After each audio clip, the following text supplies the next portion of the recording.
Shalom, selamat pagi saudara yang dikasihi Tuhan. Kiranya berkat, damai sejahtera dan sukacita dari Tuhan Yesus Kristus senantiasa menyertai saudara sekalian.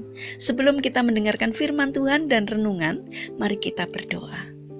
Tuhan Allah Bapa yang baik, kami sungguh bersyukur atas kebaikan dan kemurahan-Mu, karena Engkau selalu melindungi kami dalam beristirahat sepanjang malam, sehingga kami dapat bangun dalam kondisi yang sehat dan dapat menikmati indahnya hari ini.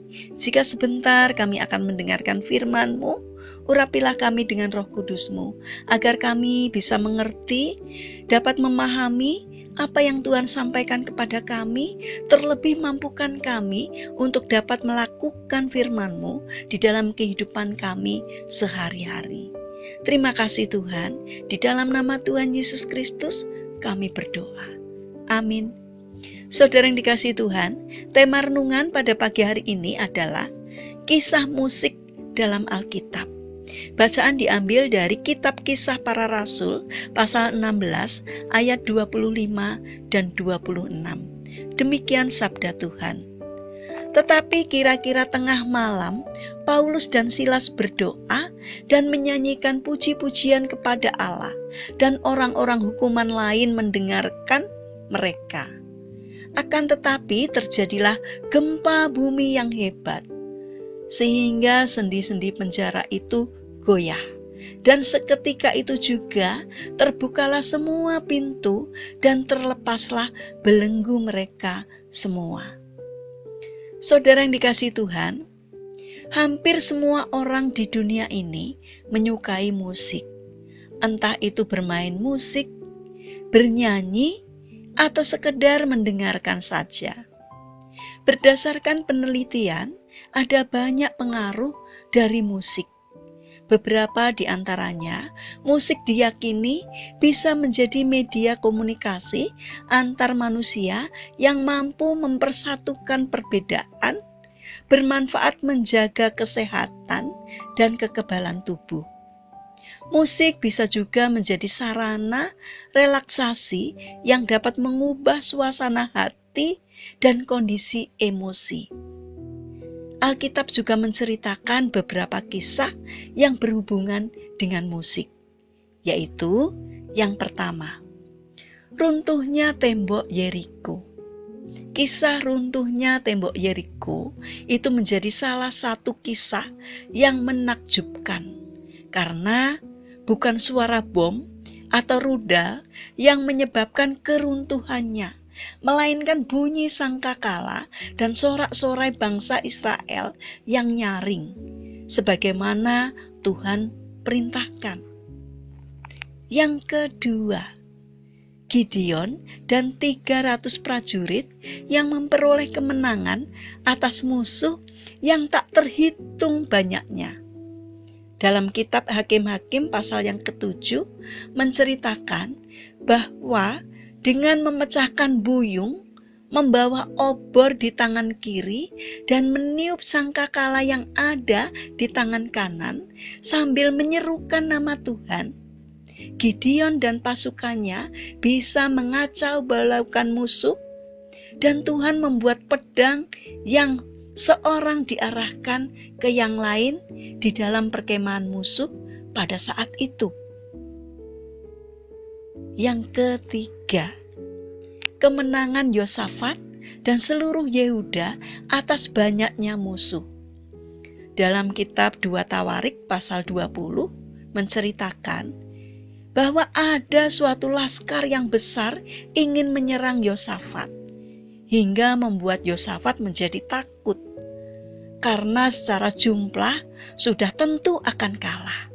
Tetapi akhirnya Yosafat berdoa dan mengkhususkan beberapa orang untuk menyanyikan puji-pujian bagi Tuhan dengan suara yang nyaring. Tuhan pun akhirnya memberi kemenangan kepada mereka. Yang keempat, Paulus dan Silas yang dengan berdoa dan menyanyikan puji-pujian bagi Tuhan mendatangkan gempa bumi yang hebat, hingga sendi-sendi penjara tempat mereka ditahan menjadi goyah Dan seketika itu juga terbukalah semua pintu dan terlepaslah belenggu mereka. Bahkan ada jiwa-jiwa yang dipersembahkan untuk Tuhan. Dalam Kisah Para Rasul 16 ayat 23 sampai 34. Di sana diceritakan setelah peristiwa itu banyak orang yang akhirnya menjadi pengikut Yesus.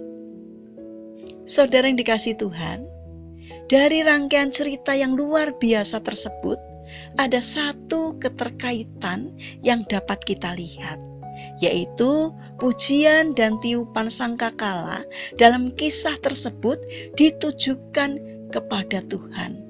Ketika musik dimainkan dan Tuhan bersemayam di dalamnya, maka ada kekuatan, kemenangan, ketenangan, bahkan keselamatan. Saudara yang terkasih, bermusiklah bagi Tuhan dengan sepenuh hati, baik dengan memainkan alat-alat musik ataupun dengan bernyanyi. Karena jika itu kita lakukan dari hati yang paling dalam, dengan kesungguhan hati untuk memuliakan Tuhan, kedahsyatan kuasa-Nya akan hadir, sehingga kita akan takjub menyaksikan kasih dan kuasa-Nya dalam kehidupan kita. Karena itu, milikilah karakter untuk selalu bersyukur melalui pujian atas setiap kebaikan Tuhan. Mari kita berdoa. Tuhan Yesus yang baik, kami ingin memuji dan menyembah-Mu dengan sungguh-sungguh, karena ada kuasa di atas puji-pujian yang kami persembahkan kepadamu. Tuhan Allah Bapa yang baik, kami ingin menyerahkan untuk aktivitas kami sepanjang hari ini ke dalam pimpinan-Mu. Kami memohon kiranya Tuhan yang menolong dan memberkati kami. Kami berdoa juga untuk mereka yang mengalami sakit. Kiranya Tuhan yang menolong menjamah dan menyembuhkannya.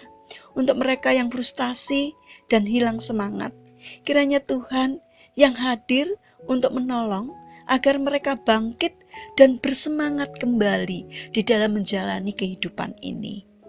Untuk pemerintahan bangsa kami, dari pemerintahan pusat sampai yang ada di daerah-daerah, kiranya Tuhan memberikan hikmat-Mu kepada para pemimpin kami, agar dalam menjalankan tugasnya seturut dengan kehendak-Mu.